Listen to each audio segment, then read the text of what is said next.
Radhe Radhe everyone, आप सभी का फिर से स्वागत है हमारे यूट्यूब चैनल भगवान की भक्ति पर। तो देखिए, आज की इस वीडियो में मैं आपको गणकोण व्रत की कुछ विधि बताने वाली हूँ। तो आप ध्यान से सुनिएगा और वीडियो को अंत तक देखिएगा और सुनिएगा। हिंदू समाज में चैत्र शुक्ल तृतीया का दिन गणकोण पर्व के रूप में मनाया जाता है। यह पर्व विशेष तौर पर केवल स्त्रियों के लिए नहीं होता है। इस दिन भगवान शिव ने पार्वती जी को तथा पार्वती जी ने समस्त स्त्री समाज को सौभाग्य वरदान दिया था। इस दिन सुहागिनें दोपहर तक व्रत रखती हैं। स्त्रियां नाच गा कर पूजा पाठ से यह त्यौहार मनाती हैं। गणकोण जो व्रत होता है वो महिलाएं अपनी जो कुंवारी लड़कियां होती हैं वो अच्छा जीवन साथी पाने के लिए व्रत रखती हैं। यह पर्व चैत्र शुक्ल तृतीया को मनाया जाता है। इसे गौरी तृतीया भी कहते हैं। होली के दूसरे दिन चैत्र कृष्ण प्रतिपदा से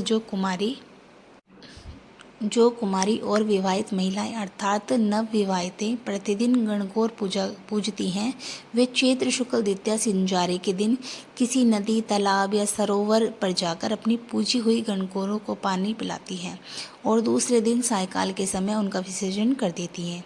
यह व्रत विवाहिता लड़कियों के लिए पति का अनुराग उत्पन्न करने वाला और कुमारियों को उत्तम पति देने वाला होता है।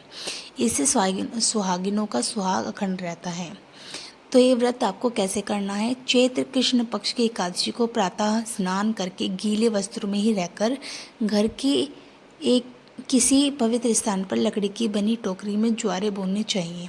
इस दिन से विसर्जन तक व्रती को एकासना एक समय भोजन रखना चाहिए। इन ज्वारों को देवी गौरी और शिव या ईश्वर का रूप माना जाता है। जब तक गौरी जी का विसर्जन नहीं हो जाता, करीब 8 दिन तक प्रतिदिन दोनों समय गौरी जी की विधि विधान से पूजा कर उन्हें भोग लगाना चाहिए। गौरी जी की इस स्थापना पर सुहागन की वस्तुएं जैसे कांच की चूड़ियाँ, सिंदूर, महावर, मेहंदी, टीका, बिंदी, कंघा या कंघी, शीशा, काजल आदि चढ़ाई जाती हैं। सुहागी सामग्री को चंदन, अक्षत, धूप, दीप, नैवेद्य आदि से विधि पूर्वक पूजन कर गौरी को अर्पण किया जाता है। इसके पश्चात गौरी जी को भोग लगाया जाता है। भोग के बाद गौरी जी की कथा कही जाती है। कथा सुनने के बाद गौरी जी पर चढ़ाए हुए सिंदूर से विवाहित स्त्री को अपनी मांग भरनी चाहिए। कुंवारी कन्याओं को चाहिए कि वे गौरी जी को प्रणाम कर उनका आशीर्वाद प्राप्त करें। चैत्र शुक्ल द्वितीया सिंजारे को गौरी जी को किसी नदी, तालाब या सरोवर पर ले जाकर उन्हें स्नान कराएं। चैत्र शुक्ल तृतीया को भी गौरी शिव को स्नान कराकर उन्हें सुंदर वस्त्राभूषण पहनाकर डोल या पालने में बिठाएं।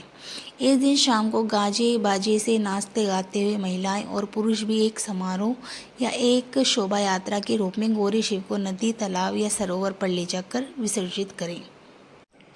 इसी दिन शाम को उपवास भी छोड़ा जाता है।